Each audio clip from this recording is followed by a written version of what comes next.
Oke, sistem pengendalian umpan balik ya atau feedback control adalah sistem pengendalian yang paling banyak digunakan ya, yang paling banyak digunakan baik itu di industri ya, terutama di industri kimia. Kenapa? Karena sistem feedback control itu adalah sistem yang paling yang secara operasional paling sederhana ya. Secara operasional paling sederhana, kemudian juga sistem feedback itu bersifat robust ya. Robust itu artinya dia dapat menangani berbagai macam gangguan ya tanpa memperhatikan ya, yang menyebabkan gangguan tersebut terjadi ya. Seperti pernah kita pelajari di awal tentang pengendalian sistem pengenalan sistem pengendalian ya. Kita sudah dikenalkan dengan sistem feedback dan kemudian ada sistem feed forward. Jadi jika eh, kita akan merancang suatu sistem pengendalian, maka yang kita rancang terlebih dahulu adalah untuk sistem pengendalian feedback. Ya. Sistem pengendalian feedback. Nah, jika dengan feedback tersebut eh, apa tingkat untuk pengendalian atau respon dari pengendalian itu belum tercapai, maka baru berlanjut ke sistem pengendalian yang lebih advance ya, yang akan kita pelajari nanti. Namun yang paling dasar untuk sistem pengendalian di suatu pabrik ya, sistem kontrol itu adalah feedback control ya. Nanti akan kita lihat bagaimana sistem ini bekerja dan bagaimana konfigurasinya. Oke, jika kita ingat kembali materi di pertemuan pertama tentang pengenalan sistem pengendalian ya, sistem pengendalian. Nah, di situ kita ingat bahwa ada tiga elemen ya, ada tiga elemen untuk pengendalian ya. Elemen kontrol ya, komponennya adalah yang pertama adalah sensor dan transmitter, kemudian yang kedua adalah controller ya, dan yang ketiga adalah final control elemen. Nah, hardware-nya sudah kita jelaskan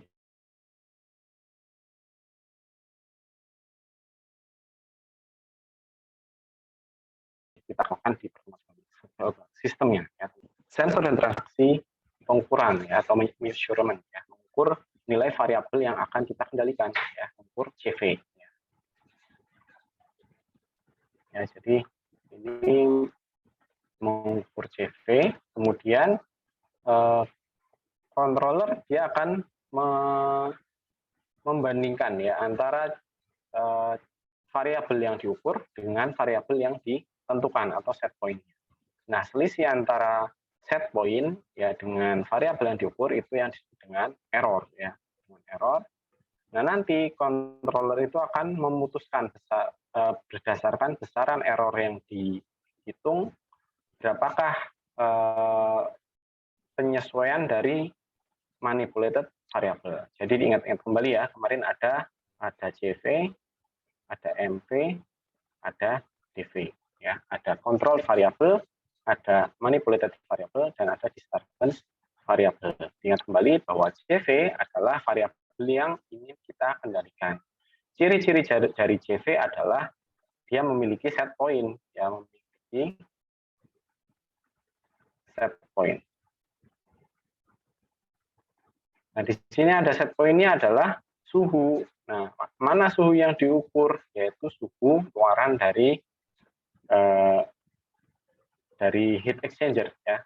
Harus panas ya, harus yang dipanaskan ya. Heated stream ini adalah suhu dari arus keluar heat exchanger adalah CV ya, sebagai CV. Kemudian yang menjadi manipulated variable adalah variabel yang kalau kita menandainya paling mudah ya, MV itu yang ada valve. MV ini adalah yang ada valve. Yang ada valve di sini mana? Ya ini. Ya. Yang ada valve untuk mengatur laju alir steam. Ya, mengukur laju alir steam. Maka yang menjadi manipulated variable adalah laju alir steam. Kemudian yang menjadi disturbance variable, ya, yang menjadi disturbance variable adalah yang menyebabkan perubahan CV. Ya, di sini ada dua, yaitu suhu umpan masuk, ya, dan laju alir umpan masuk ke heat exchanger. Ya. Jadi ini harap diingat-ingat definisi dari masing-masing variabel. Ya. Jadi secara umum suatu sistem feedback control memiliki konfigurasi seperti di atas. Ya. Nah, yang akan kita pelajari pada pertemuan keempat dan juga kelima ini, yaitu kita akan membahas tentang dasar-dasar ya, konsep dasar tentang feedback control, tentang pengendalian umpan balik. Nah, kita tunjukkan bagaimana sistem pengendali umpan balik itu disusun ya, konfigurasinya seperti apa, baik untuk pengendalian suhu, pengendalian laju alir, pengendalian tekanan, ya, kemudian pengendalian level, ya, juga nanti dikenalkan pengendalian komposisi, ya, pengendalian komposisi. Nah, kemudian setelah dijelaskan secara overall ya sistem pengendalian umpan balik, ya kan kita jelaskan lebih detail satu persatu komponennya dari aspek sistemnya, ya, dari aspek sistemnya atau dari ya dari algoritmanya ya, dari bagaimana sistem tersebut bekerja. Ya, jadi yang pertama adalah sensor dan transmitter, ya sensor dan transmitter kita jelaskan dari sistemnya ya, dari sistemnya. Kalau kemarin kita jelaskan dari instrumennya, sekarang akan kita jelaskan dari sistemnya. Kemudian kita akan bahas di final control element yaitu valve ya. Juga sama kalau kemarin dari instrumennya, kita akan bahas dari cara kerjanya. Kemudian yang terakhir adalah tentang pengendali ya atau feedback controller ya, bagaimana controller itu bekerja. Akan kita bahas di pertemuan dua pertemuan. Nah, di pertemuan pada pekan ini kita akan membahas topik 1 dan 2, mungkin sedikit dari topik ketiga ya di sini. Mohon maaf saya ada. Baik, kita masuk di bagian pertama dari pembahasan kita pada pertemuan ini ya, tentang konsep dasar dari sistem pengendali umpan balik ya, atau feedback control, atau lebih mudah kita sebut dengan FBC ya, dengan FBC ya, feedback controller. Dulu ada feed forward ya, berarti feed forward FFC. Nah, jika kita ingin mengkaji dari sistem feedback controller ya, kita perlu ingat kembali ya, kita ingat kembali sistem open loop ya, open loop control system ya. Ingat open loop kita bahas pada mata kuliah ya, sudah dibahas pada mata kuliah Dinpro ya, dinamika proses. Di mana sistem open loop ya, sistem open loop itu digunakan untuk mendefinisikan ya, definisi dari hubungan input dan output ya, input dan output. Nah, kira-kira jika kita memiliki sistem heat exchanger ya, heat exchanger kita memiliki arus proses ya, proses spring di sini ya, dari kiri ke kanan ya, di mana arus tersebut memiliki suhu masuk, kemudian memiliki laju alir, kemudian lewat shell itu dilewatkan steam ya, atau uap, di mana steam ini memiliki suhu steam yang biasanya konstan dan juga memiliki laju alir steam. Nah, jika kita anggap ya, dalam sistem seperti ini kita anggap bahwa suhu luaran sistem ya, atau T ya, suhu luaran sistem ini adalah sebagai output, maka jika kita ingat kembali ya, di sini kan dalam heat exchanger ini terjadi proses pertukaran panas ya, pertukaran panas yang besarannya atau nilai-nilai dari masing-masing variabelnya didefinisikan oleh neraca energi ya, neraca energi. Kita ingat kembali bahwa dari neraca energi ya, kita bisa membuat model ya, membuat model suhu ya, model suhu sebagai fungsi waktu ya.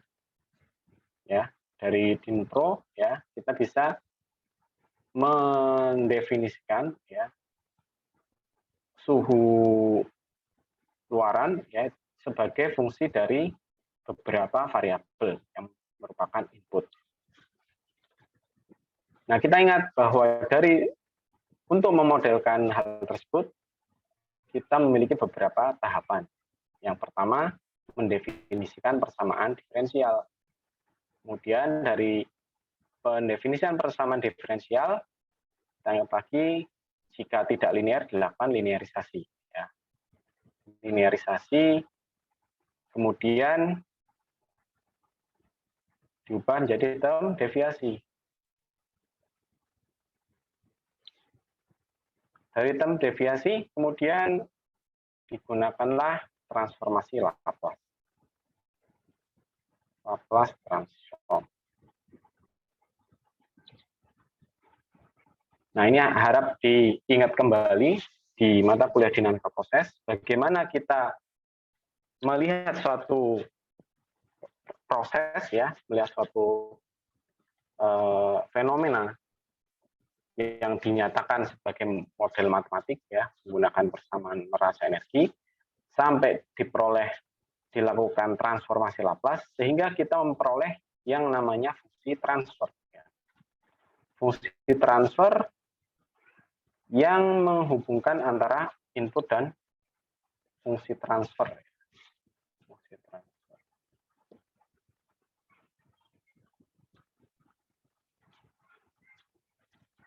Yang menghubungkan antara input dan output.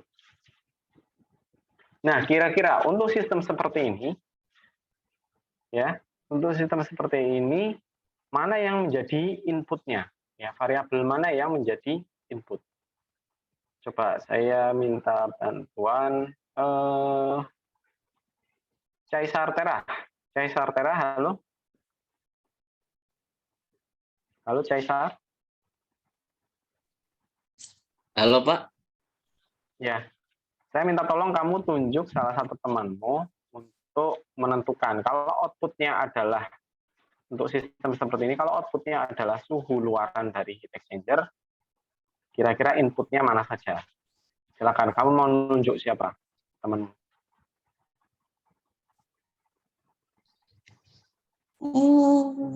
Halimah, Pak. Halimah.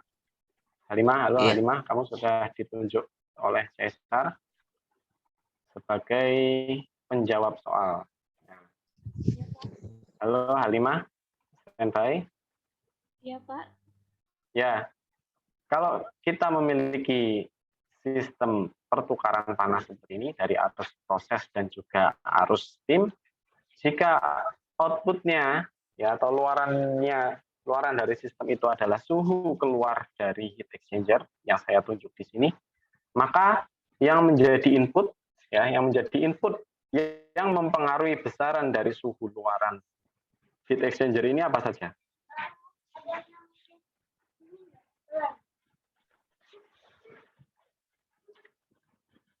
Inputnya mana saja?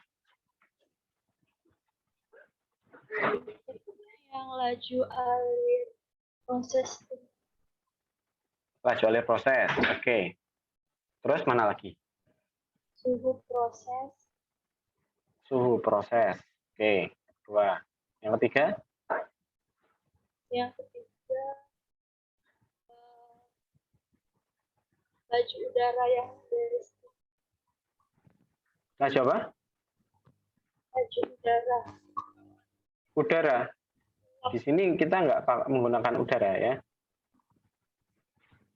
Laju.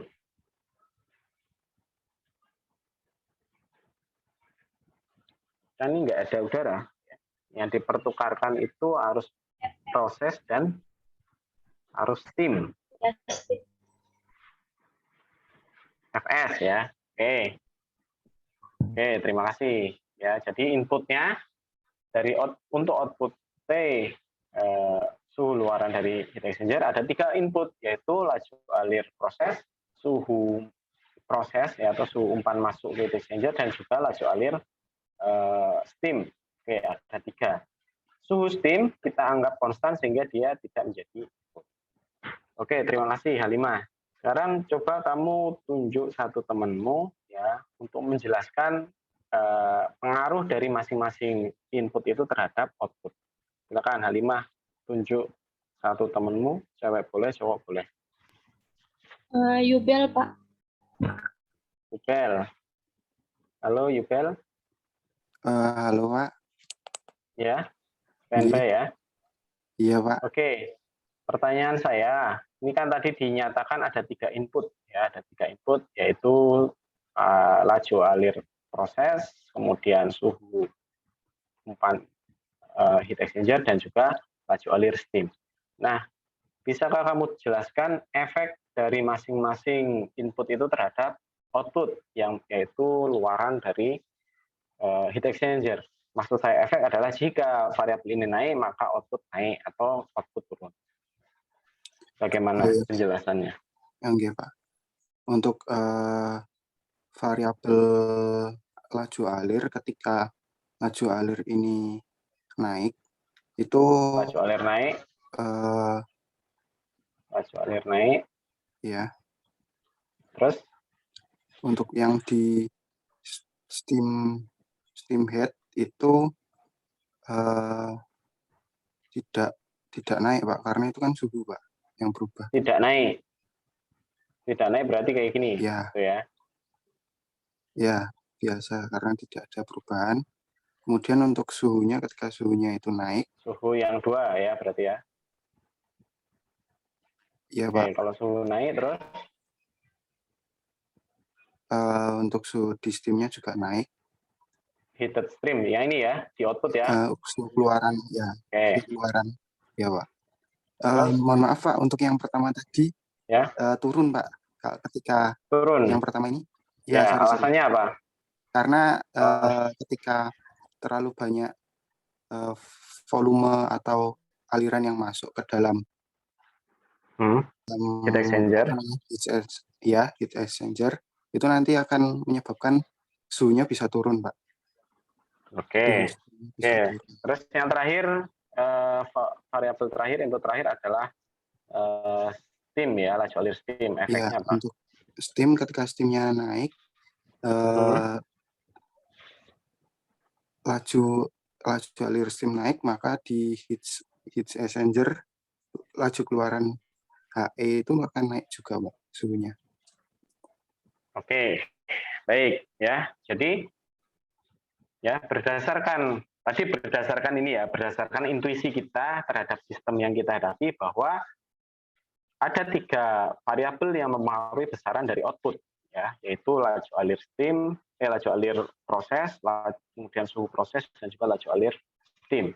Tadi disampaikan kita bisa secara intuitif bisa menunjukkan apa efek dari masing-masing input terhadap output. Contoh, yang laju alir proses naik, maka ya suhu output akan turun.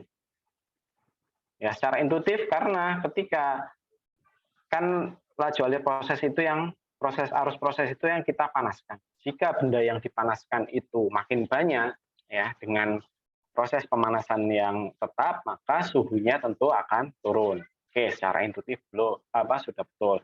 Kemudian suhu input ketika naik, ya maka otomatis dengan pemanasan yang tetap, suhu outputnya juga akan lebih tinggi, ya akan lebih tinggi. Oke, itu juga sudah betul. Kemudian yang terakhir, ketika laju alir steam naik, ya maka suhu outputnya juga akan naik, ya. Itu juga secara intuitif betul, karena steam ini adalah media pemanas, sehingga ketika laju alir pemanas lebih banyak, energi yang bisa ditransfer ke arus proses itu lebih besar, sehingga suhu dari luaran heat exchanger juga akan naik. Nah, hubungan antara output dan input tadi, ya secara intuitif sudah dijelaskan. Nah, secara matematis itu diselesaikan atau dinyatakan dengan proses-proses yang saya jelaskan tadi, mulai dari pendefinisian rasa energi, kemudian pembuatan persamaan diferensial, linearisasi, sampai diperoleh fungsi transfer. Sehingga fungsi transfer ini adalah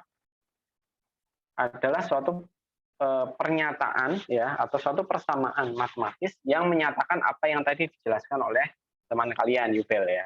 Jadi penjelasan tadi ya itu dapat dibahasakan secara formal dengan yang namanya fungsi transfer yang menunjukkan hubungan antara output dan input secara matematis.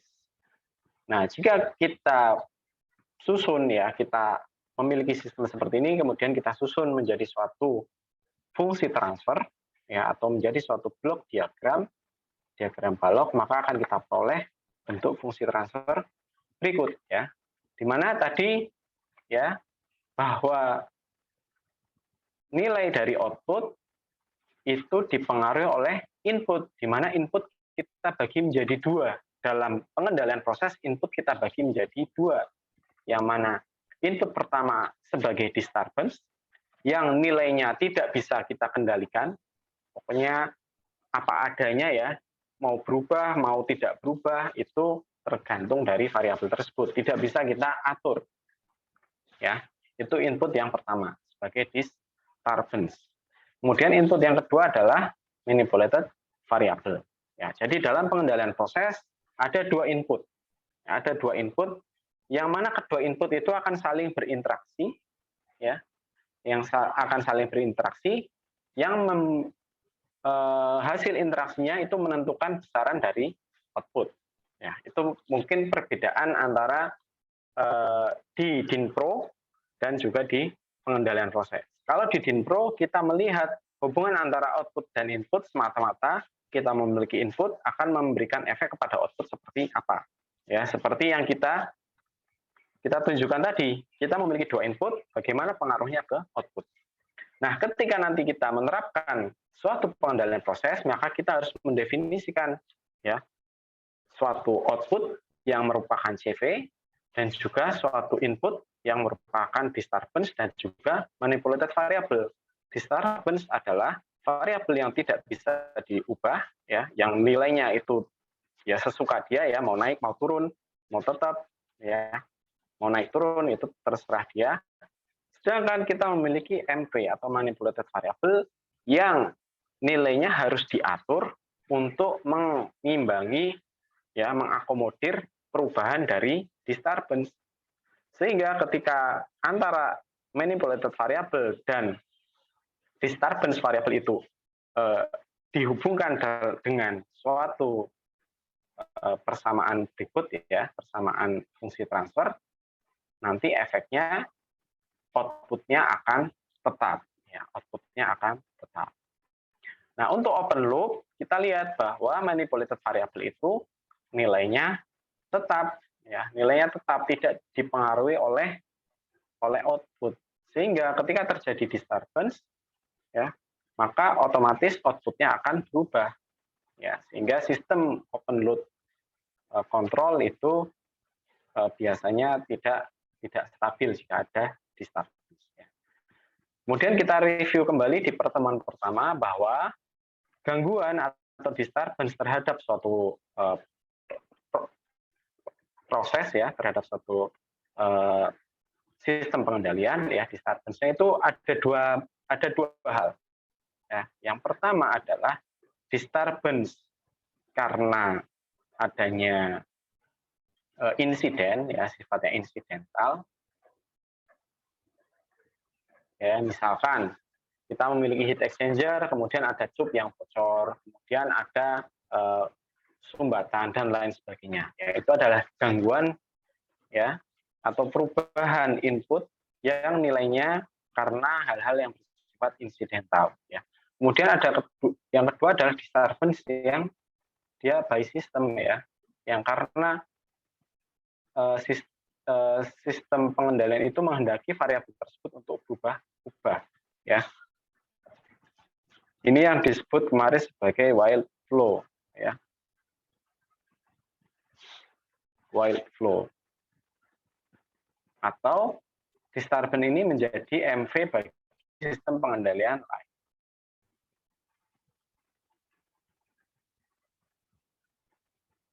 maka variabel tersebut nilainya harus berubah-ubah, tidak boleh tetap ya. Nah, itu hubungan antara input dan output ya, untuk nanti kita aplikasikan dalam suatu sistem feedback control. Nah, ini kalau untuk open loop atau loop terbuka, maka ya hubungannya tadi antara output terhadap disturbance dan juga MV manipulated variable dinyatakan dengan suatu diagram balok atau persamaan fungsi transfer. Ya, kalau bentuk seperti ini kita bisa menyusun fungsi transfernya sebagai berikut. YS itu sama dengan fungsi transfer disturbance dikalikan nilai disturbance ditambah fungsi transfer dari manipulated variable GP dikalikan dengan nilai manipulated variable. Ya. Bisa kita nyatakan dengan fungsi transfer, persamaan fungsi transfer berikut. Nah, bagaimana untuk suatu sistem loop tertutup? Ya, untuk sistem loop tertutup, maka kita tambahkan komponen pengendalian proses yang kita jelaskan sebelumnya. Ya, ada 3 komponen, yaitu sensor transmitter, kemudian controller, dan ada final control element. Ya. Jadi agar sistem tadi menjadi suatu sistem feedback control, maka kita tambahkan 3 komponen tadi. Ya, di mana ya di sini CV kita ukur nilainya untuk tiap waktu ya, tiap waktu kita ukur nilainya, kemudian controller akan membandingkan ya CV yang diukur tiap waktu tersebut dengan nilai referensinya atau nilai set point. Nah, selisih antara nilai set point dengan nilai yang terukur dia menjadi error ya, dianggap sebagai error, yang kemudian berdasarkan dengan error tersebut, controller akan menentukan berapa besaran dari manipulated variable. Ya, di mana manipulated variable-nya di sini adalah laju alir steam. Jadi ketika suhu naik ya, maka controller akan berusaha ya untuk menurunkan. Ya, ketika suhu input naik, maka suhu output akan naik. Ya, ketika suhu output naik, maka controller akan berusaha menurunkan suhu output dengan cara mengurangi laju alir steam. Mengurangi laju alir steam. Nah, maksud saya di sini suhu output naik adalah naik atau lebih besar dari nilai set point-nya. Ya, lebih besar dari set point-nya. Artinya di kondisi steady state atau di kondisi normal, laju alir steam ini tetap sudah ada, ya laju alir steamnya sudah ada, tetapi ketika suhu naik lebih besar dari nilai set point-nya, maka di sini laju alir steam harus dikurangi. Artinya panas yang disuplai ke heat exchanger harus dikurangi agar suhu dari output ini turun kembali. Ya, nah jika sistem loop tertutup ini kita nyatakan dengan suatu diagram balok ya atau blok diagram, maka akan kita peroleh yang ini. Pertama adalah blok diagram untuk loop terbukanya ya. Tadi kita ingat bentuk blok diagram untuk loop terbuka ya, ada disturbance, ada manipulated variable. Di sini belum ada kaitan antara output dengan manipulated variable. Ya, padahal tadi ketika di sistem feedback kita berusaha agar manipulated variable ini selalu mengimbangi efek dari disturbance. Kalau di sini di persamaan ini adalah penjumlahan, maka ketika ini naik ya, maka otomatis ini akan naik karena penjumlahan. Maka agar jumlah di sini yang tadinya naik itu kembali ke posisi semula, maka di sini harus diturunkan. Ya, seperti itu.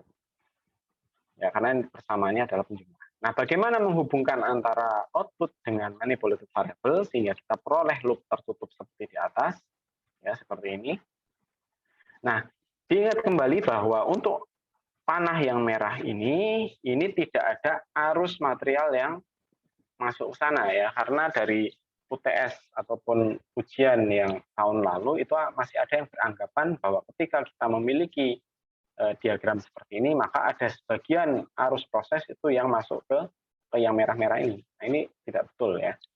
Jadi yang dimaksud dengan panah merah ini adalah sinyal. Ya. Jadi yang masuk ke sana itu adalah sinyal atau informasi atau data. Ya. Informasi atau data. Jadi tidak ada arus proses yang ikut masuk ke sana. Ya, jadi hanya sinyal atau hasil pengukurannya saja yang dikirimkan, yang ditransmisikan. Kemudian sinyalnya juga ditransmisikan ke controller. Kemudian dari controller juga akan mengirimkan informasi, mengirimkan sinyal. Jadi tidak ada arus yang dari arus proses pindah ke arus steam ya, tidak ada. Jadi itu hanya sinyal yang pindah. Oke, nah untuk menghubungkan antara arus proses, maka pertama arus proses ini besarannya harus diukur oleh sensor, ya alat ukur atau sensor. Kemudian sensor akan mengirimkan informasi hasil pengukuran ke controller, ya. Di controller akan dibandingkan dengan nilai set point. Controller akan membandingkan antara hasil pengukuran dengan set point sehingga diperoleh besaran dari errornya, ya, besaran dari.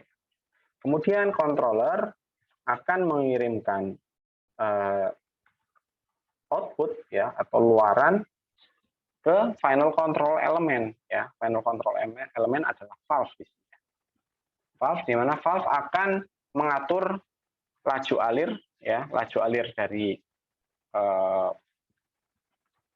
manipulator variable, dari flow stream berdasarkan sinyal yang dikirimkan oleh controller ya. Jadi controller itu akan mengirimkan sinyal sedemikian rupa sehingga arus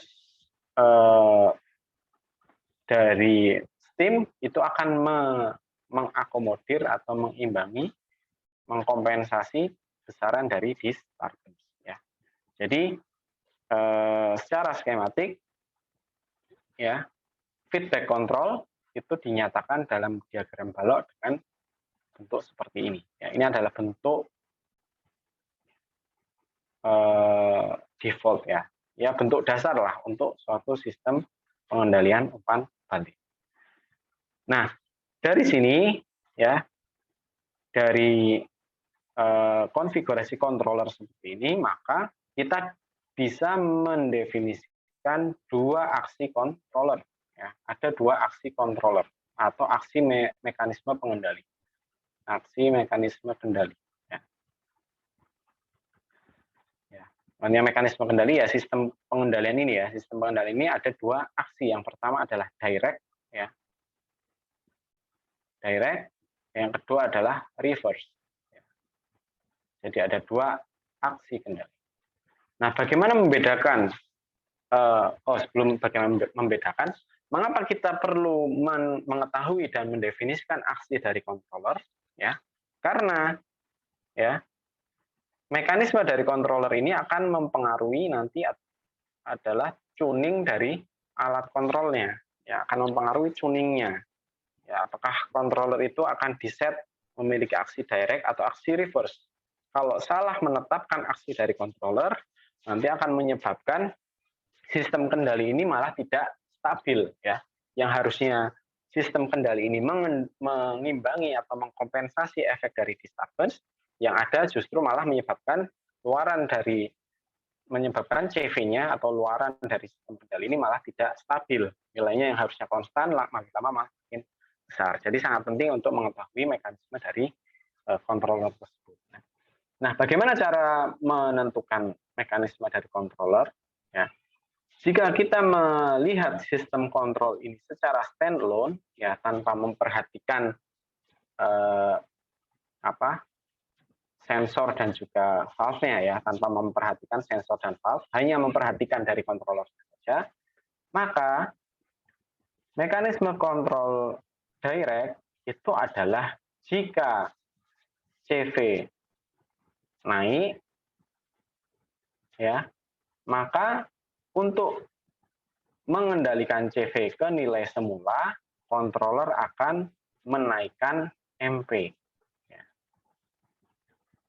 Jika CV naik, maka untuk mengendalikan atau mengembalikan CV ke nilai semula, maka controller akan menaikkan nilai MV.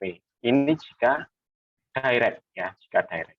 Sebaliknya untuk reverse, jika CV naik, maka controller akan berusaha mengembalikan CV ke nilai semula dengan cara menurunkan MV.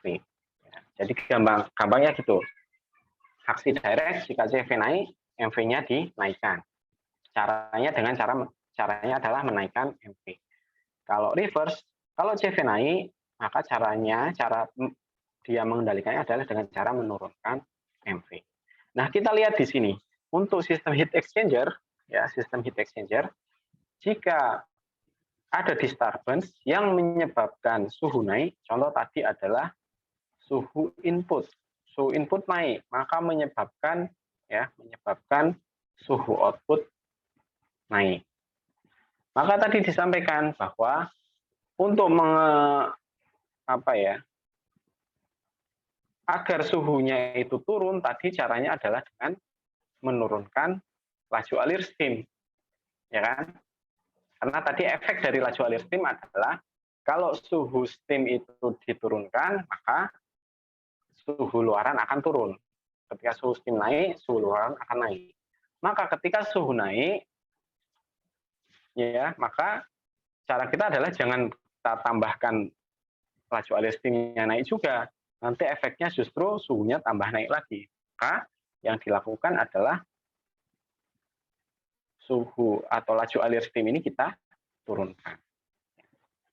Nah, karena mekanisme di heat exchanger itu adalah ketika terjadi kenaikan CV adalah dengan cara menurunkan MV, maka heat exchanger ini sistem temperatur kontrolnya adalah memiliki aksi reverse.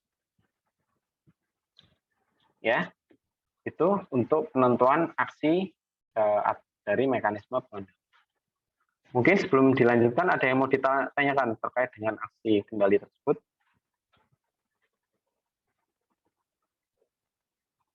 Oke, belum ada ya. Nanti kita lihat lagi untuk jenis kendali yang lain. Oke, nah itu tadi adalah sistem kendali atau sistem kontrol untuk heat exchanger. Nah, kita akan lihat bagaimana sistem kendali untuk konfigurasi sistem kendali yang lain, konfigurasi sistem kendali yang lain. Nah, ini yang pertama. Yang pertama adalah temperatur kontrol pada tangki berpengaduk, ya, tangki pemanas berpengaduk. Tangki pemanas berpengaduk di mana di sini terdapat laju alir masuk, kemudian ada laju alir keluar yang besarannya dipengaruhi oleh diberikan oleh laju alir pompa. Kemudian di sini ada steam yang dimasukkan, ya, berupa pipa coil, ya, coil pipe, ya, untuk mengalirkan steam di dalam tangki. Nah, di sini kita lihat, ya. Nah, yang pertama kita lakukan ketika diberikan suatu konfigurasi kendali adalah kita tentukan dulu mana CV, MV, dan DV. Nah, untuk yang pertama ini mungkin saya tunjukkan CV-nya, ya. CV-nya adalah yang ada set point-nya. Yang ada set point-nya adalah ini, suhu. Oh, berarti suhu tangki, ya. Kemudian MV. MV yang ada valve-nya mana? Ya, ada valve-nya laju alir steam, ya. F dari steam. Sedangkan DV adalah variabel-variabel yang besarannya mempengaruhi suhu tangki. Di sini ada laju alir masuk, ada F in, ada T in, ya. Kemudian ada juga F out, ya. F out ini karena dia mempengaruhi besaran ya volume di dalam tangki. Jadi ada Fin, ada Fout. Oke, jadi ini adalah disturbance ya, dV. Nah, sekarang jika ada disturbance yang menyebabkan suhu turun, ya. Contoh, apa disturbance yang menyebabkan suhu turun? Contohnya ini, laju alir umpannya adalah turun. Maka ketika suhu turun, ya, karena di sini adalah pemanas, ya, steam ini sebagai pemanas, maka controller akan menaikkan laju alir steam ya untuk meningkatkan atau menambah jumlah panas yang ditransfer ke dalam tangki sehingga suhu tadi akan kembali ke posisi semula. Ya, kita gunakan intuisi juga atau logika juga. Kalau karena di sini steam sebagai media pemanas, kalau suhunya turun atau lebih dingin maka ya udah kita tambahkan pemanasnya, kan seperti itu ya logikanya. Ya, atau disturbance lain yang menyebabkan kenaikan suhu. Apa contohnya? Contohnya adalah laju alir umpannya turun, ya. Laju alir umpan turun, laju alir keluarnya konstan karena pakai pompa, maka menyebabkan jumlah cairan di dalam tangki turun. Ketika jumlah cairan di dalam tangki turun, ya, maka otomatis suhunya bisa naik, ya, karena volume yang ada di dalam tangki itu turun. Maka yang dilakukan adalah karena suhunya naik, yang dilakukan adalah mengurangi atau menurunkan laju alir steam. Sehingga untuk konfigurasi kendali seperti ini, tipikalnya adalah atau aksi kendalinya adalah reverse. Ya. Ini contoh untuk sistem pengendalian suhu. Ya, semoga bisa dipahami. Oke, yang kedua ada sistem pengendalian laju alir. Nah, sistem pengendalian laju alir ini biasanya digunakan ya tentu untuk mengendalikan laju alir. Nah, contohnya apa? Variabel yang laju alirnya perlu dikontrol ya. Misalkan laju alir reflux ya. Kalau kita memiliki menara distilasi itu kan ada reflux setelah keluar dari produk atas ya di kondensasi lewat kondenser, kemudian sebagian besar luaran dari kondenser itu akan dikembalikan lagi ke menara distilasi. Nah, biasanya laju alir yang masuk ke menara distilasi itu sudah ditentukan besarannya ya, menggunakan bagaimana cara memastikan bahwa besaran laju alir yang masuk itu tetap dengan flow control. Nah, ini ada dua jenis konfigurasi flow control ya, ada yang searah ya, ada yang menggunakan recycle atau kickback ya, kickback. Nah, untuk flow control ini saya coba minta pendapatnya Sisilia Trimarantika. Halo? Iya, Pak. Ya. Tolong tunjuk satu temanmu untuk menentukan di flow control ini CVMV dan DV-nya apa saja.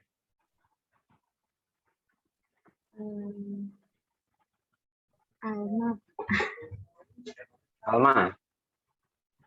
Halo, Alma? Iya, Pak. Ya. Oke, sekarang kita mulai dari yang flow control yang pertama ya, sebelah kiri. Nah, kalau kita memiliki konfigurasi pengendali laju alir seperti ini, maka CV, MV, dan DV-nya mana saja? Untuk yang MV, yang manipulated itu kan ada valve-nya ya, Pak. Itu berarti yang FSP itu, Pak. FSP, ini kan set point ya. Oh, itu set point. Berarti yang dari masukan dari kiri itu bukan ya, Pak? Ini? Iya. Atau sini? Yang satu atau yang kedua? Yang ketiga? Yang ketiga. Yang ketiga, oke. Ini adalah berarti flow rate ya, flow rate. Iya.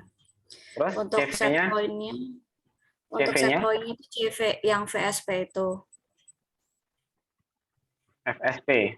Ya, Oke, DV-nya, disturbance-nya, DV-nya DV-nya itu yang 2. yang 2 sini ya. Oke. Oke. Oke, terima kasih, Alma. Oke, mungkin untuk informasi ya, informasi bahwa set point itu bukan variabel ya. Ingat bahwa ketika kalian ditanya set point itu bukan variabel. Ya. Bagi sistem kendali set point itu konstanta ya.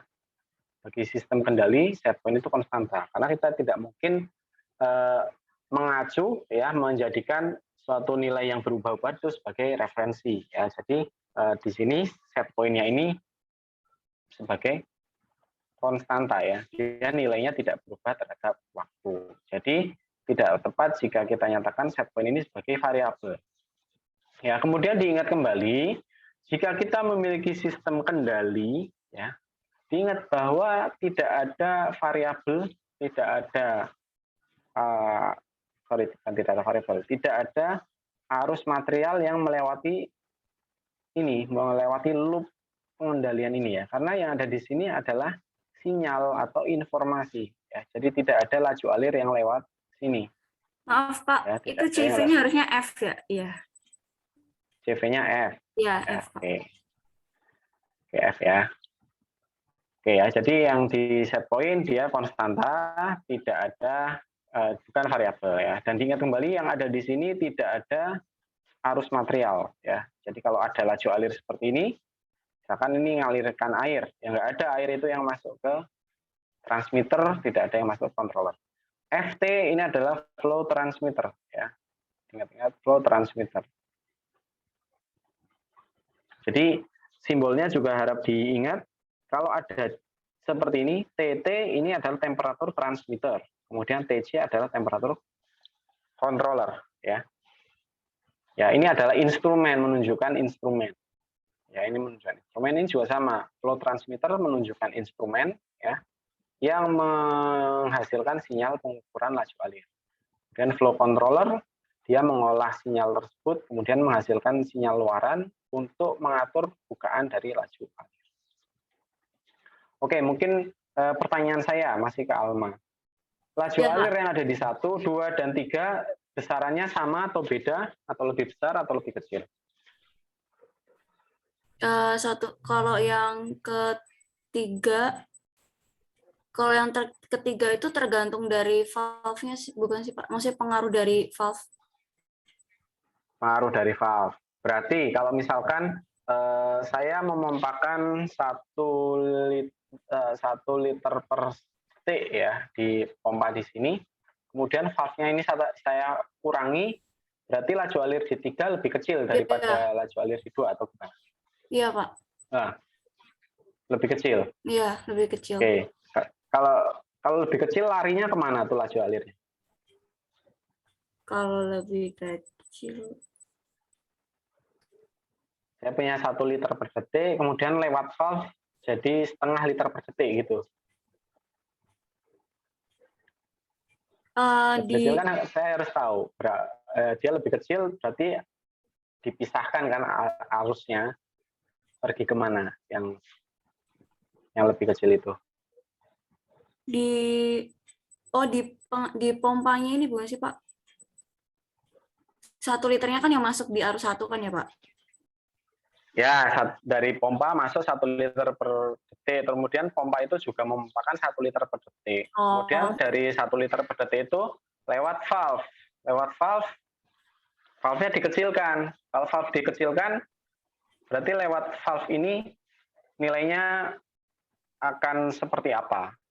Dan bagaimana arus di nomor 2 ini?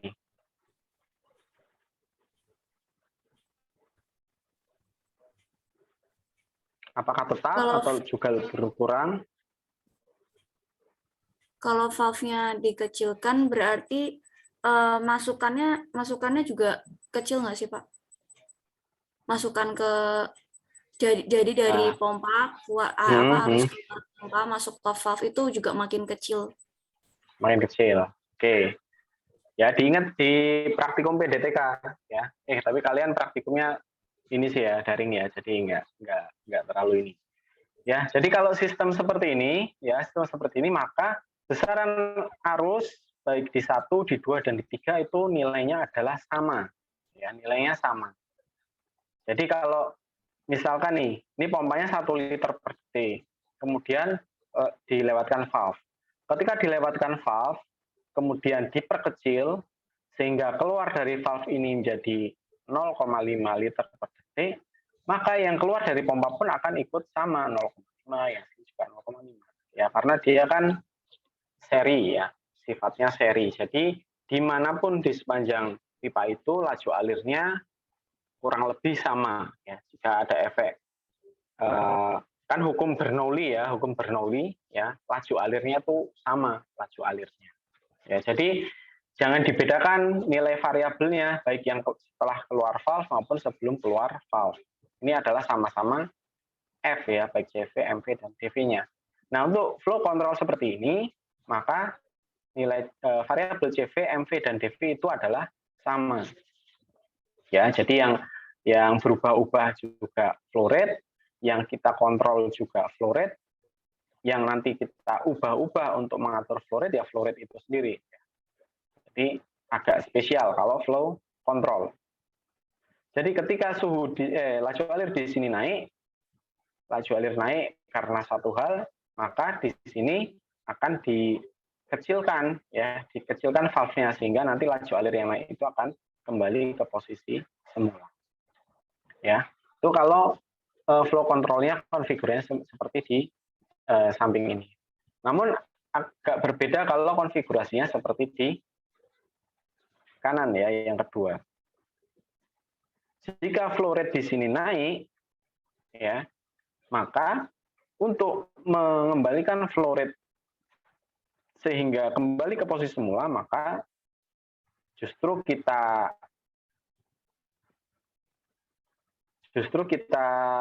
perbesar laju alir yang recycle ya. Jadi kalau misalkan karena satu hal di sini naik, maka yang di recycle itu harus dinaikkan. Nah, tadi karena di sini jika laju alir naik, maka yang dilakukan adalah menurunkan laju alir, maka aksi dari controller yang ada di sebelah kiri nomor 1 ini adalah reverse. Ya. Aksi controllernya adalah reverse. Adapun yang di sebelah kanan, ketika laju alir naik, maka yang dilakukan oleh controller adalah menaikkan laju aliran balik atau kickback flow, maka aksi dari controller yang sebelah kanan ini adalah direct. Ya, diingat-ingat, CV naik, maka MV-nya itu adalah naik. Yes.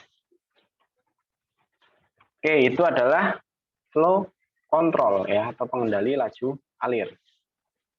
Konfigurasinya contohnya bisa dua macam ya. Bisa mengatur arus yang akan ya, manipulated variable-nya adalah arus yang akan kita kendalikan itu juga, atau dengan memberikan suatu arus recycle, sehingga ketika arus yang utama ini naik, maka untuk menurunkan adalah kita perbesar recycle. Ya. Maaf Oke, Pak, terus saya izin bertanya. ya silakan. Ya silakan.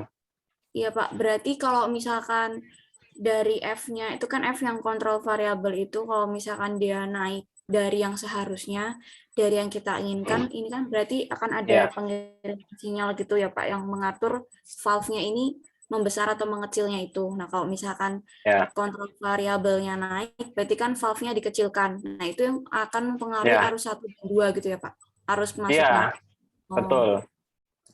Ya kan, karena dia seri, maka perubahan di dalam valve ini akan mempengaruhi ke semua baik di 1, 2, atau 3. Karena kan sesuai hukum Bernoulli di satu media alir, laju alirnya tetap. Ya, apalagi misalkan dia adalah fluida yang incompressible seperti air misalkan, ya. Maka ketika ya contohnya inilah, contohnya kalian punya pompa air ya.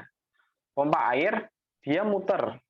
Tapi kalau luaran dari pompa air kita tutup ya, maka pompa air itu ya dia tidak akan walaupun dia nyala tidak akan mengirimkan, tidak ada aliran lah istilahnya. Alirannya berhenti karena luaran dari pompanya kita tutup ya. Jadi sistemnya seperti itu. Nah, jika kita buka makin lama makin besar ya laju alirnya. Tentu laju alir keluar dari valve juga laju alir keluar sebelum masuk ke valve, laju alirnya besar. Ya, jadi seperti itu. Yang kedua juga sama. Ketika di sini laju alir naik, maka laju alir yang diukur oleh sensor ya itu akan dikirimkan informasinya ke controller. Oh, controller ini laju alirnya naik, maka controller akan memerintahkan ke valve dari kickback flow. Kalau begitu kickback flow buka lebih besar sehingga laju alir yang recycle itu lebih besar, sehingga nanti flow yang kita kendalikan itu akan turun lah istilahnya seperti itu ya. Baik Pak, berarti ini yang ada pembagian arusnya yang kedua ya Pak? Betul. Kalau ada pembagian yang kedua, ya ini maka arus di masing-masing titik bisa berbeda. Kalau ada split seperti ini, ya. Ya, terima kasih Pak. Oke, baik itu adalah contoh konfigurasi untuk pengendalian arus, ya atau pengendalian laju alir. Nah kemudian yang ketiga adalah pengendalian level, ya pengendalian ketinggian cairan di dalam tangki ya. Nah, untuk pengendalian ketinggian cairan ya, maka di sini kita lihat pertama kita tentukan mana CV, mana MV dan mana DV ya. Oke, Alma, tolong tunjuk satu temanmu untuk menentukan CV, MV dan DV dari sistem pengendalian level. Saya nunjuk Sisil, Pak. Siapa? Sisil, Pak. Siapa yang Sisil itu siapa nama? Sisilia. Oh, Sisilia. Oh, Sisilia tadi sudah ya? Oh, belum jawab. Tadi nunjuk saya, Pak. Oh iya. Oke, nggak apa-apa. Sisilia. Halo, Sisilia. Iya, Pak. Oke, ini kita punya contoh konfigurasi kendali level ya atau ketinggian. Nah, diingat bahwa ketinggian suatu cairan di dalam tangki atau dalam vessel itu kan harus dikendalikan ya, harus dikendalikan ketika ada tujuan tertentu, misalkan untuk menghindari overflow atau menghindari cairan di dalam tangki tersebut habis ya. Nah, di sini kita lihat ada dua arus masuk, F1 dan F3, kemudian ada satu arus keluar. Di mana besaran laju alir keluar ini, ya ini tergantung dari ketinggian cairan di dalam tangki, karena di sini tidak ada valve ya, jadi murni tergantung dari ketinggian tangki. Nah, kalau kita memiliki konfigurasi seperti ini, maka yang menjadi CV, MV, dan DV-nya yang mana? Kira-kira? Kalau CV-nya tuh yang F1 itu ya? CV? Iya. CV ya? Diingat-ingat CV itu yang ada set point-nya. Ya.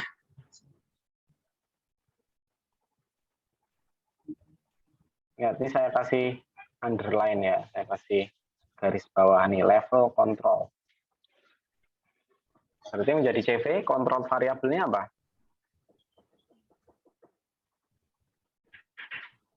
Ya, kata kuncinya CV adalah variabel yang dikendalikan, kemudian biasanya dia ada set point-nya, ada nilai referensinya.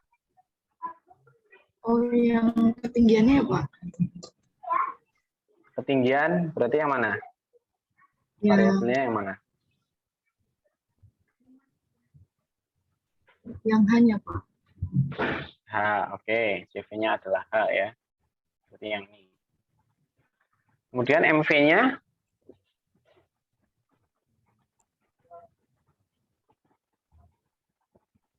manipulated variable, Yang F2, Pak. fungsinya yang F2, oke. Ini sebagai manipulated variable. Kemudian disturbance-nya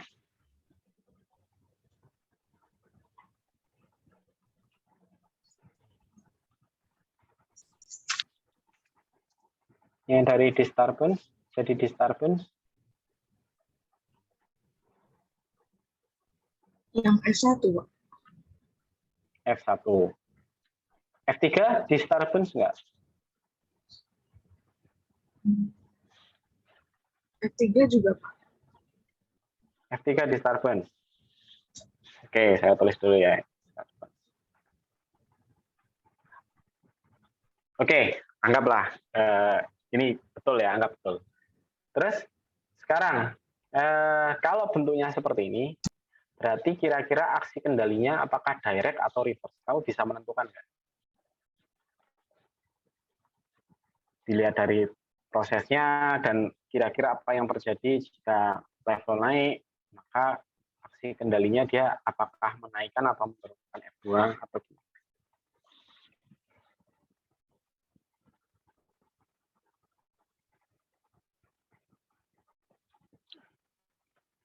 Pakai ini dulu aja ya, pakai intuisi dulu. Pakai intuisi itu coba dianalogikan dengan yang ada di rumah, contoh dengan tandon air ya. Kalau naik, maka apa yang harus dilakukan? Kalau direct kan, kalau CV-nya naik, berarti CV naik, aja, Pak. ya betul. Kalau ini? Kalau ini, kalau menurut saya ya Pak, kan kalau tekanan di kaki di rumah itu dinaikkan, berarti yang keluar Kok juga tekanan? naik gitu. Kok tekanan? Enggak, kalau maksudnya kalau laju alirnya Pak. Ya kalau laju alirnya naik, berarti naik juga Pak. Laju alir. Kan kita pengendalian level Oh nih. iya Pak. Kalau oke lah, anggap kalau ketinggian cairan naik karena contoh F1 naik nih. F1 naik, Ya, kalau F1. tiba-tiba kemudian H naik. Maka apa yang dilakukan oleh controller? Apakah menaikkan F2 atau mengurangi F2 atau gimana?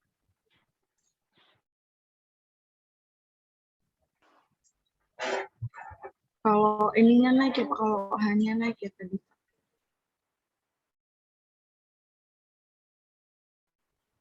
Ya, Berarti menurunkan Pak, kontrolernya menurunkan. F2-nya menurunkan F2. Berarti reverse atau direct? Reverse Pak. Oke, aslinya reverse ya. Oke ya, kita gunakan logika saja. Ya, yang menentukan ketinggian cairan di dalam tangki adalah keseimbangan antara arus masuk ya dan arus keluar dari tangki. Ya. Kalau tiba-tiba arus masuk, ya tiba-tiba arus masuk ini naik, ya, maka ketinggian ini akan tiba-tiba naik. Ya. Memang ada arus yang keluar F3, tapi nilainya dia tergantung dari ketinggian. Tidak bisa serta-merta langsung kita perbesar ya untuk menurunkan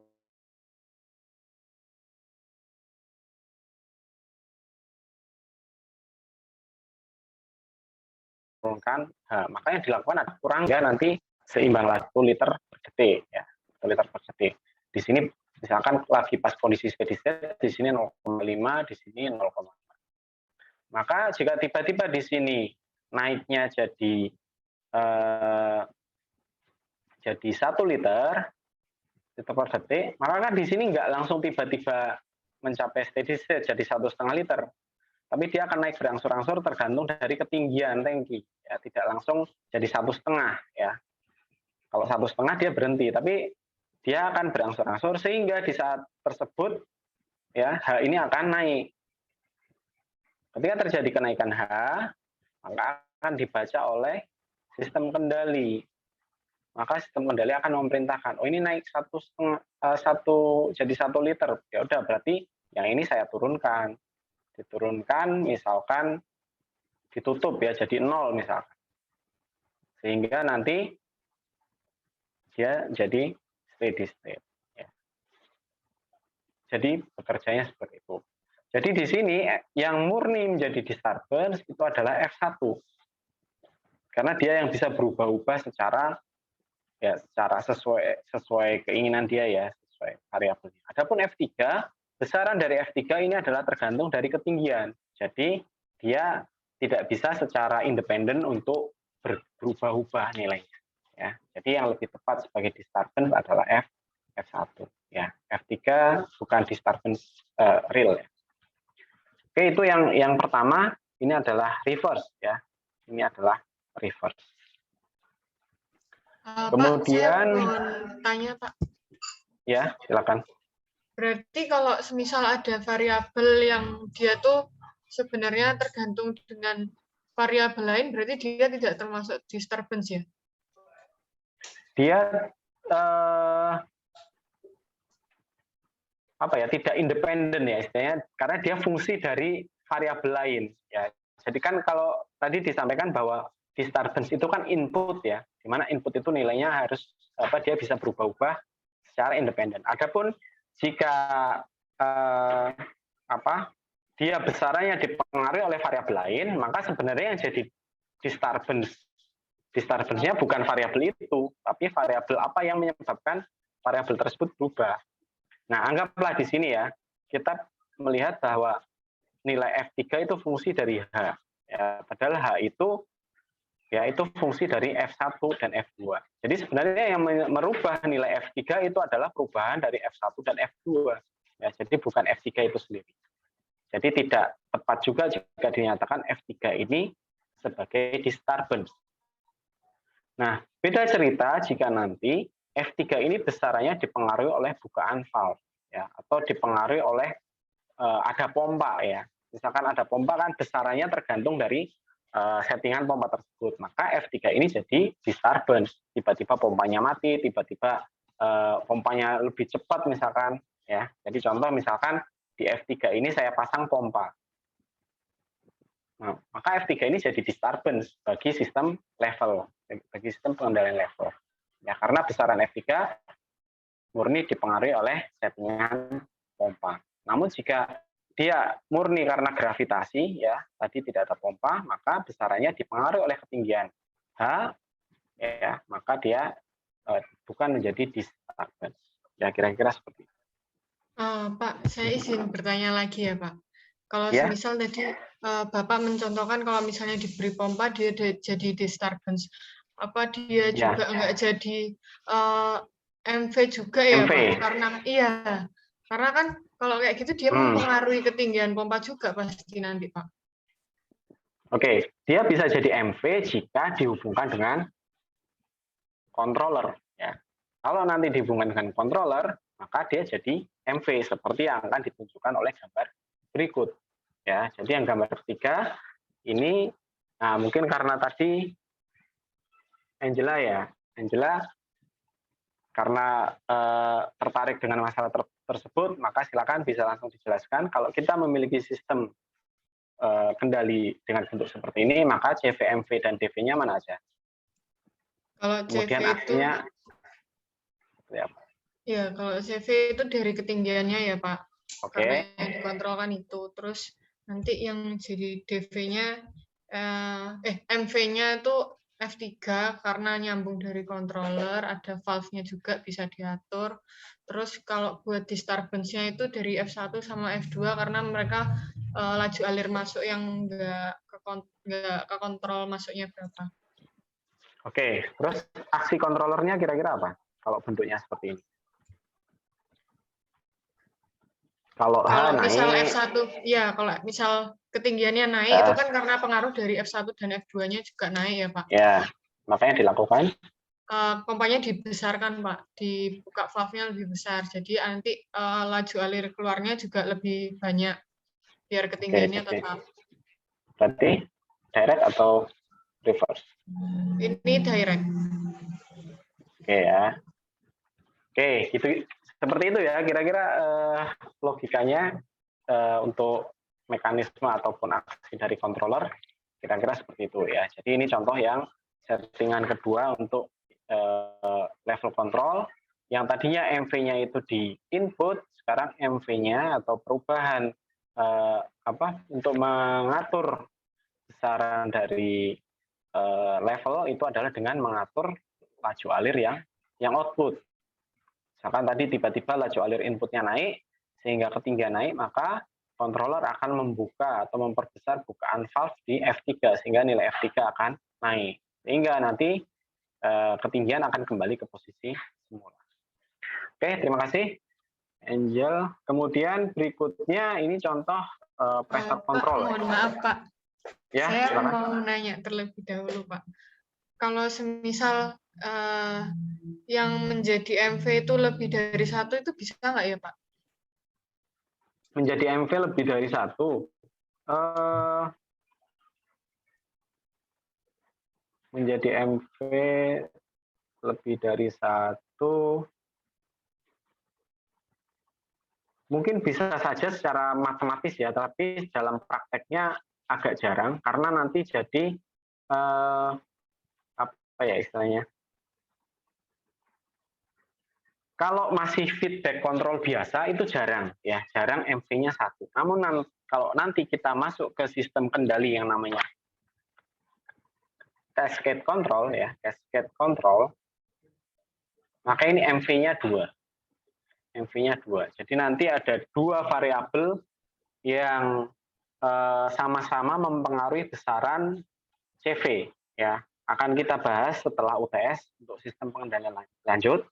Contoh sistem kendali yang menggunakan 2 MV atau di sini menggunakan 2 loop kendali itu adalah cascade control ya, nanti akan kita bahas di berikutnya. Namun kalau misalkan kita seperti ini terus level kontrolnya ini ngasih sinyalnya ke sini misal.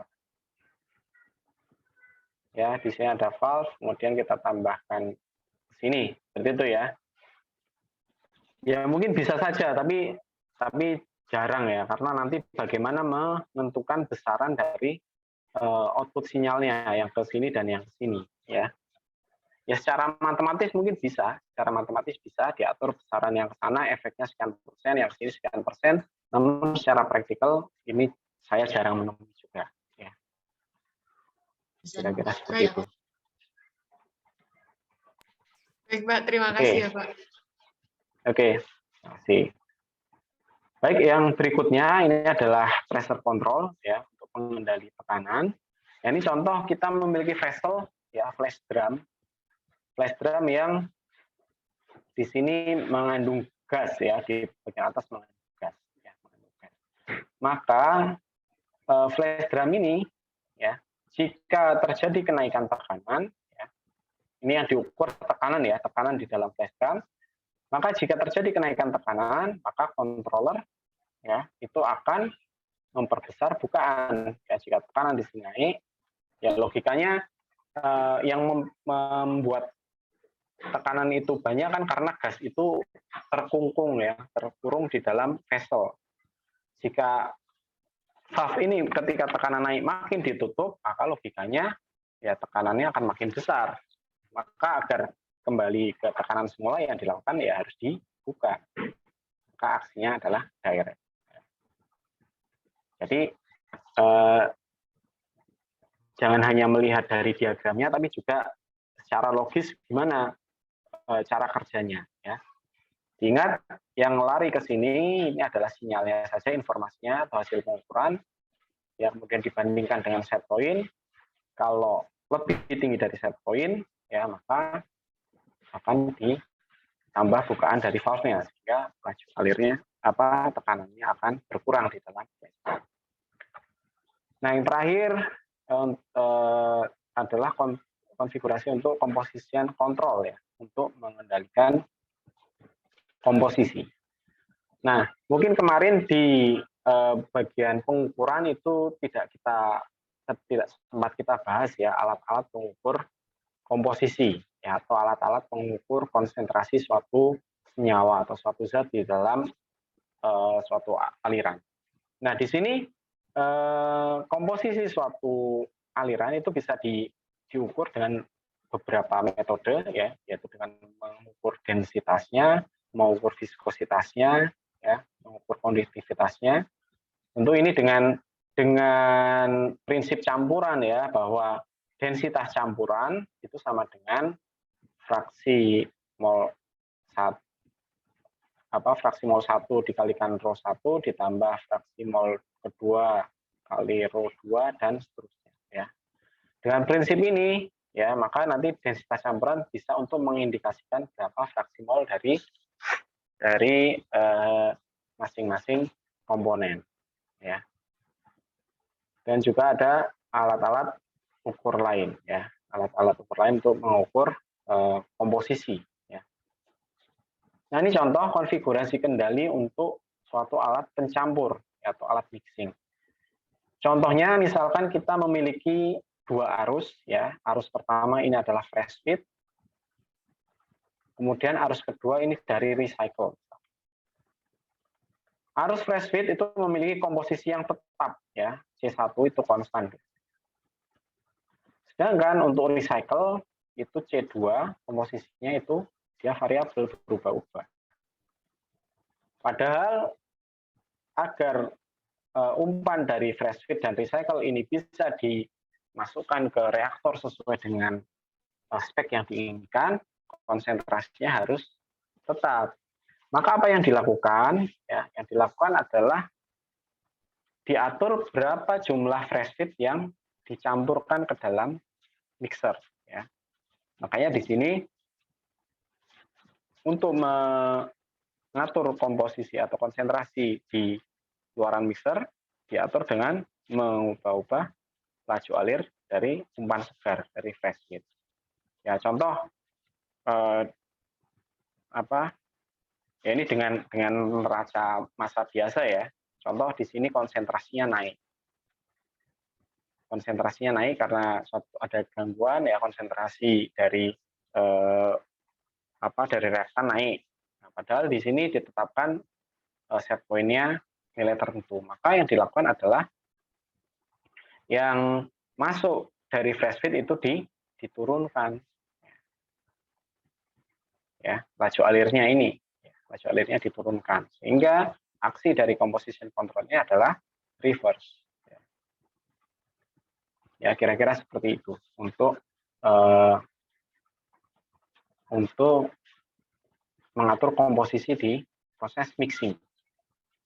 Nah, kalau proses mixing ini arusnya adalah bercampur, ya, di sini bercampur. Yang kedua, contoh misalkan ada proses namanya purging, ya. Purging ini adalah suatu proses untuk mengatur konsentrasi arus recycle dengan cara membuang sebagian arus yang akan di-recycle. Ya, jadi sebelum di-recycle itu diukur dulu, ya, diukur dulu apakah konsentrasinya itu sudah sesuai dengan spek, ya.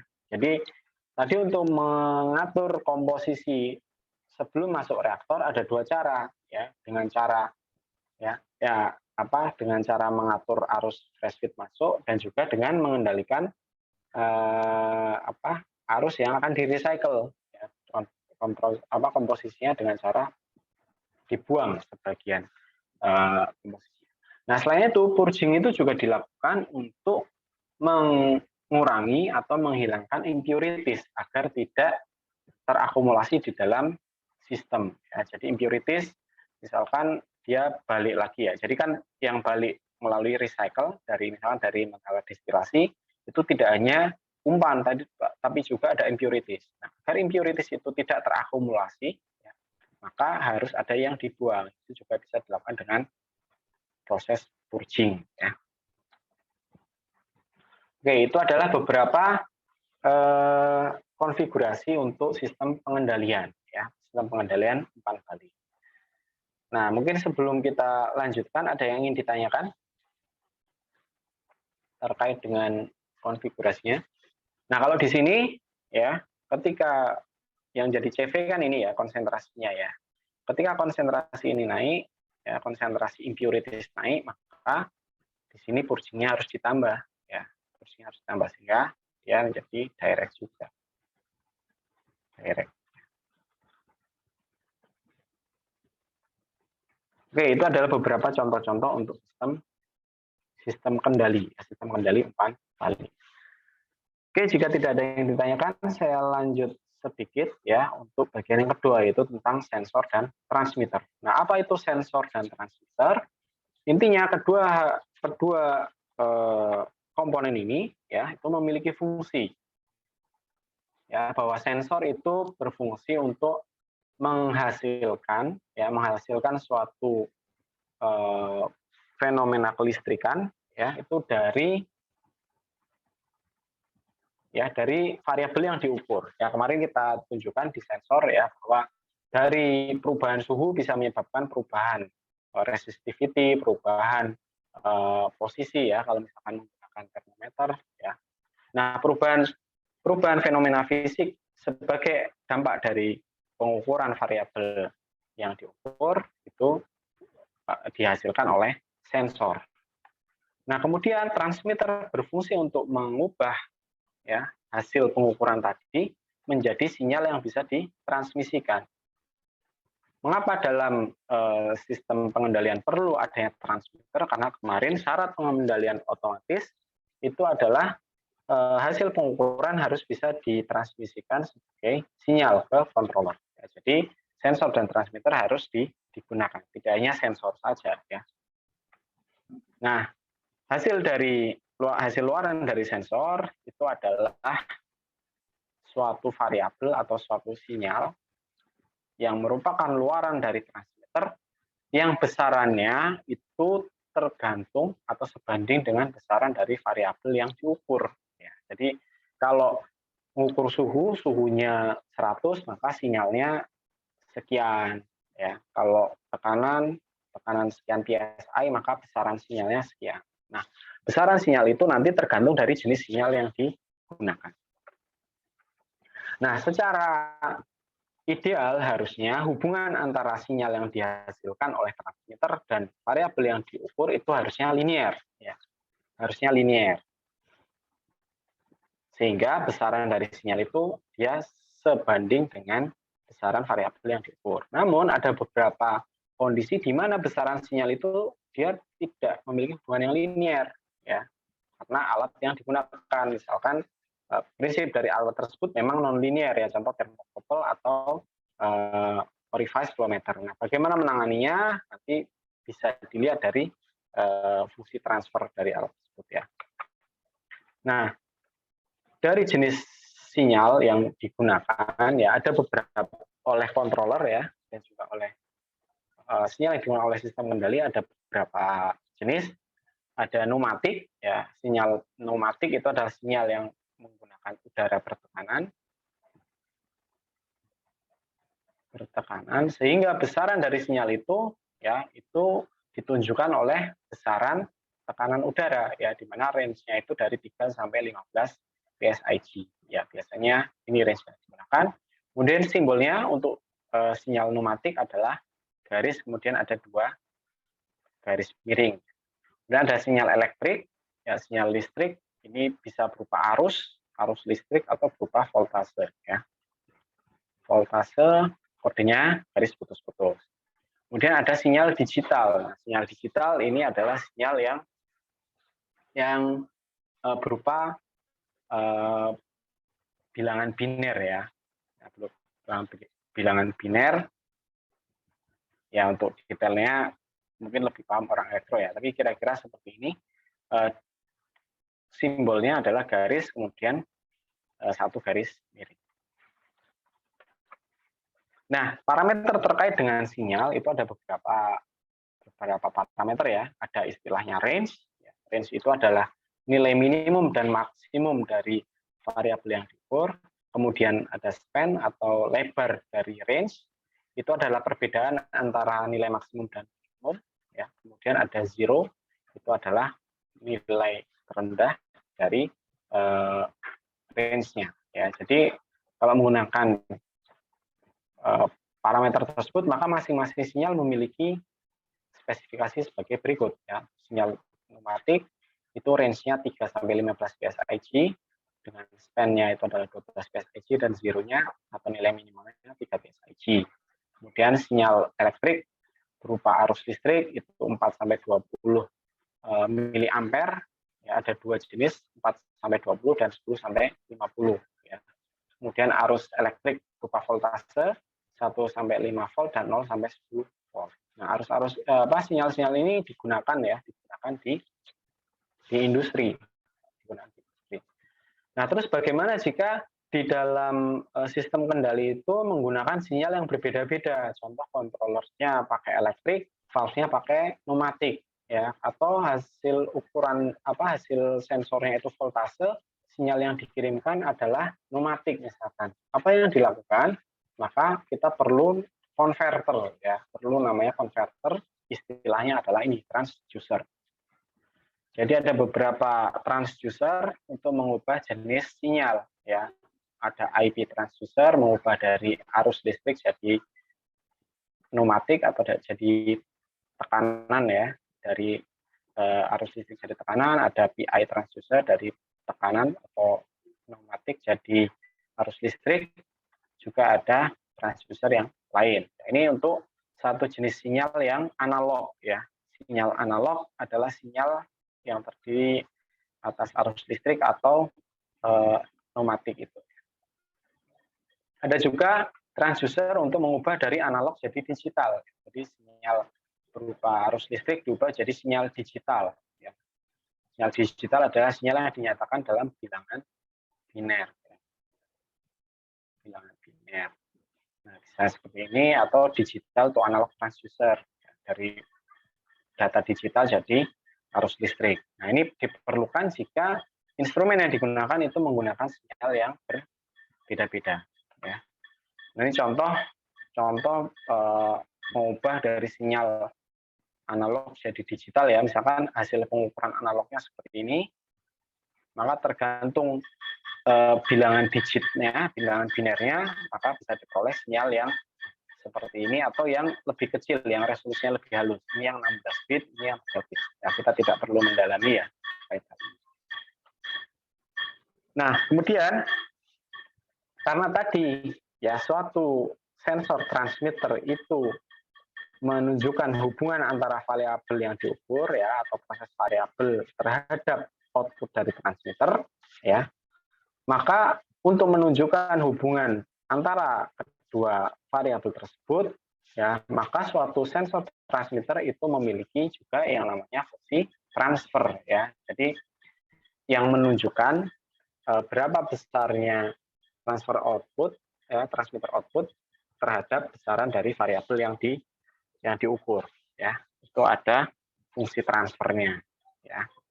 Di mana fungsi transfernya bisa kita nyatakan misalkan dengan fungsi order 1 ya.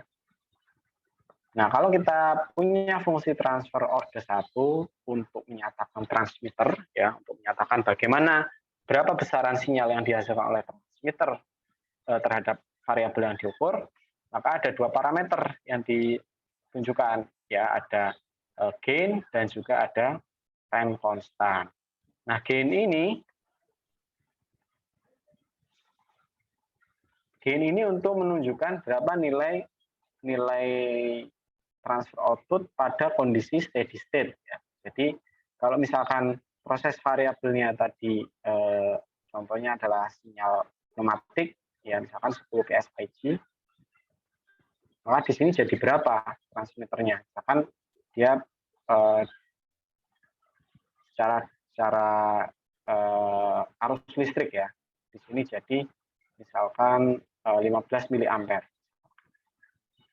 Nah, yang menunjukkan hubungan antara 15 miliampere dan 10 PSIG ya, ini adalah gain-nya pada kondisi setelah steady state. Nah, jika transmitter itu memiliki sifat dinamis sehingga dia kadang memiliki keterlambatan respon ya. Jadi kalau di sini proses variabelnya diukur 10, ternyata di sini untuk mencapai 15 dia nggak langsung 15, tapi misalkan dari 5, ya selang berapa waktu jadi 7, ya jadi 8, jadi 10. Itu kecepatan perubahan dari nilai semula menjadi nilai yang baru itu dinyatakan oleh time constant ya, seberapa cepat responnya. Makin cepat respon, ya maka time constantnya makin mendekati 0.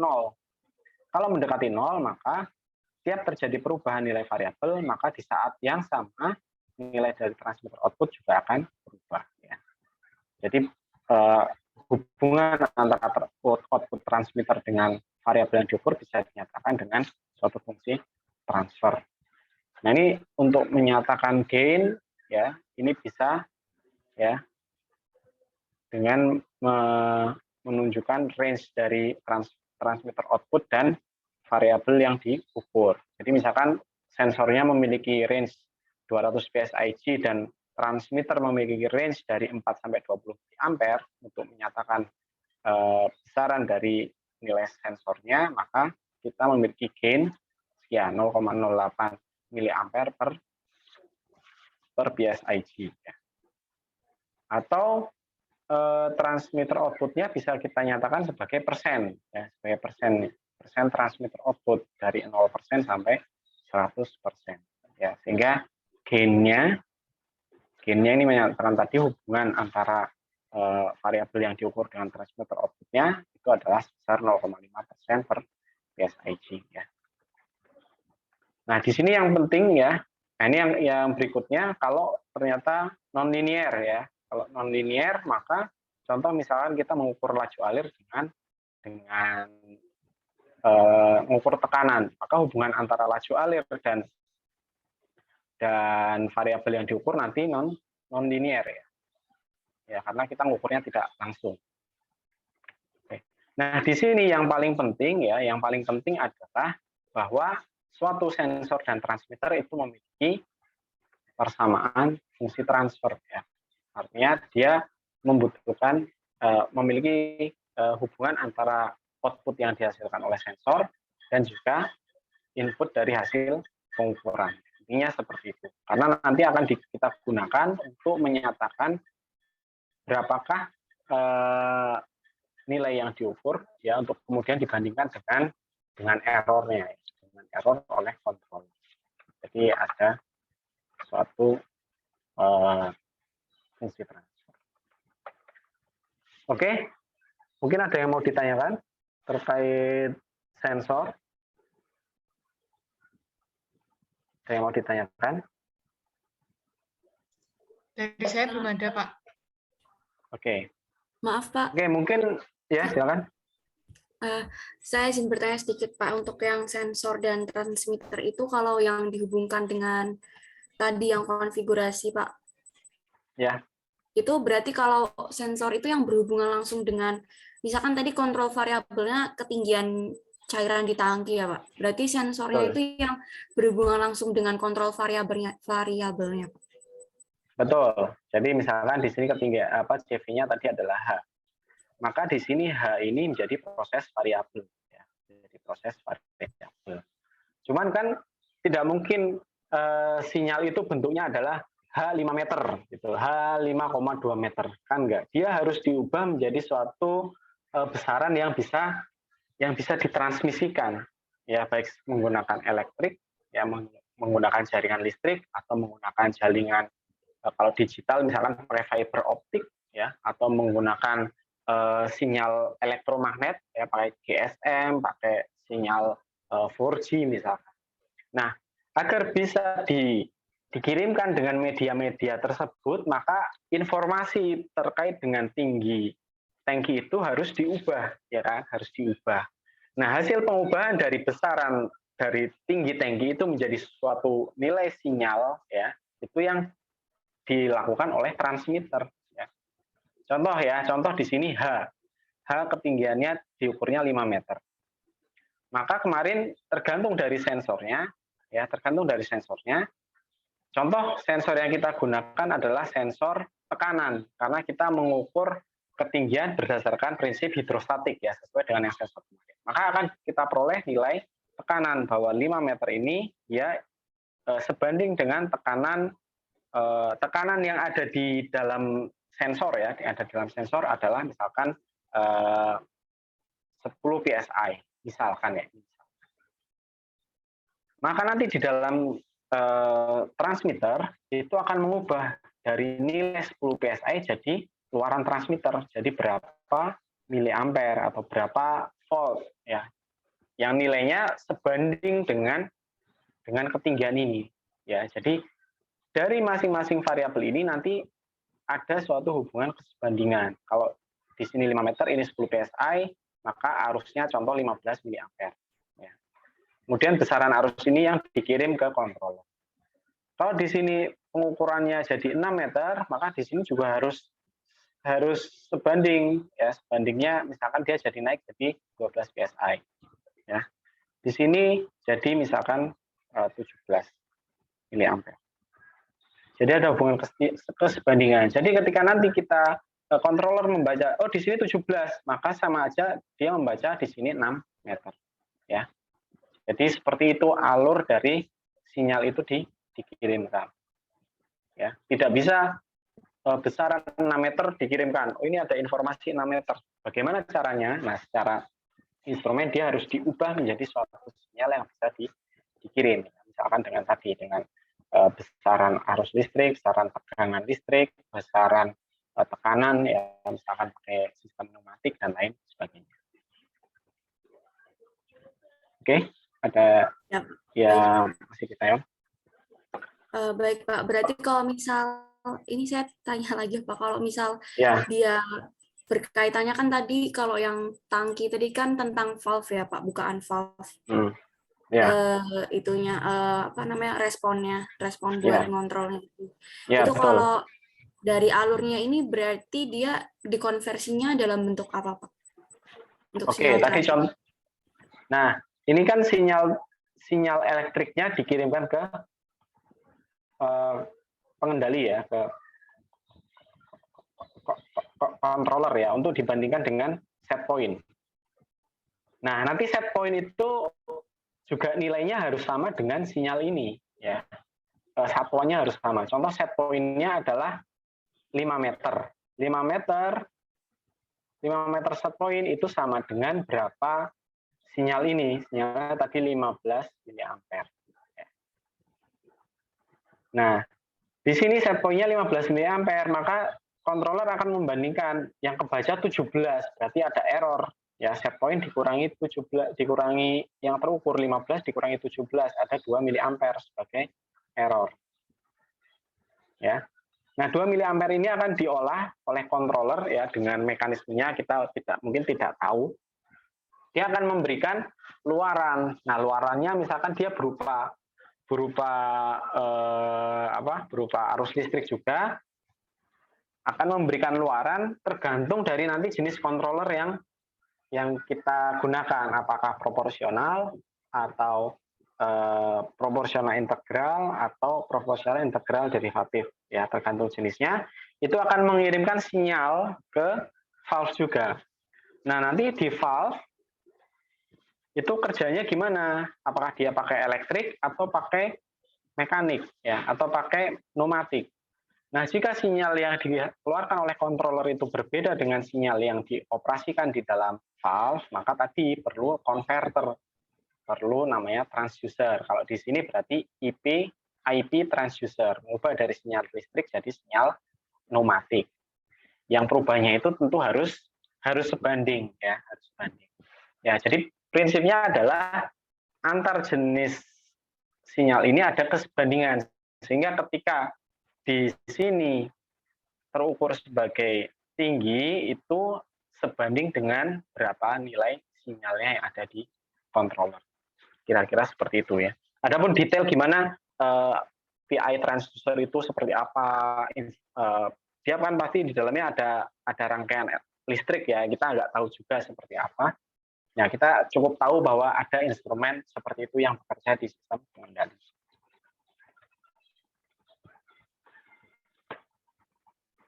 Iya, baik. Terima kasih, Pak Adit. Oke.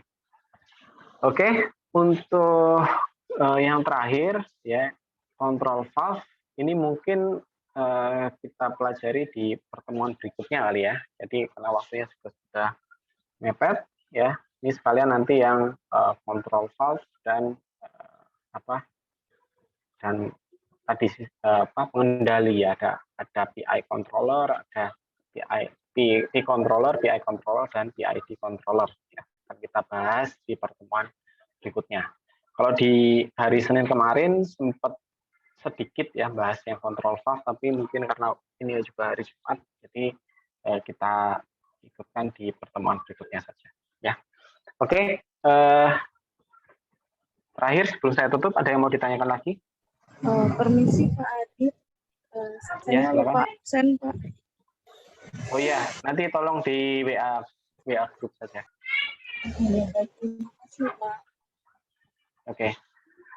Oke, baik. Jika tidak ada yang ditanyakan lagi, mungkin untuk pertemuan hari ini saya cukupkan. Untuk pertemuan berikutnya kita melanjutkan ya untuk dua komponen terakhir, yaitu control valve dan juga controller ya atau pengendali. Baik, dari saya cukup sekian ya untuk materi pada pagi hari ini. Terima kasih atas kehadiran dan juga partisipasinya. Saya tutup. Assalamualaikum warahmatullahi wabarakatuh. Waalaikumsalam warahmatullahi wabarakatuh.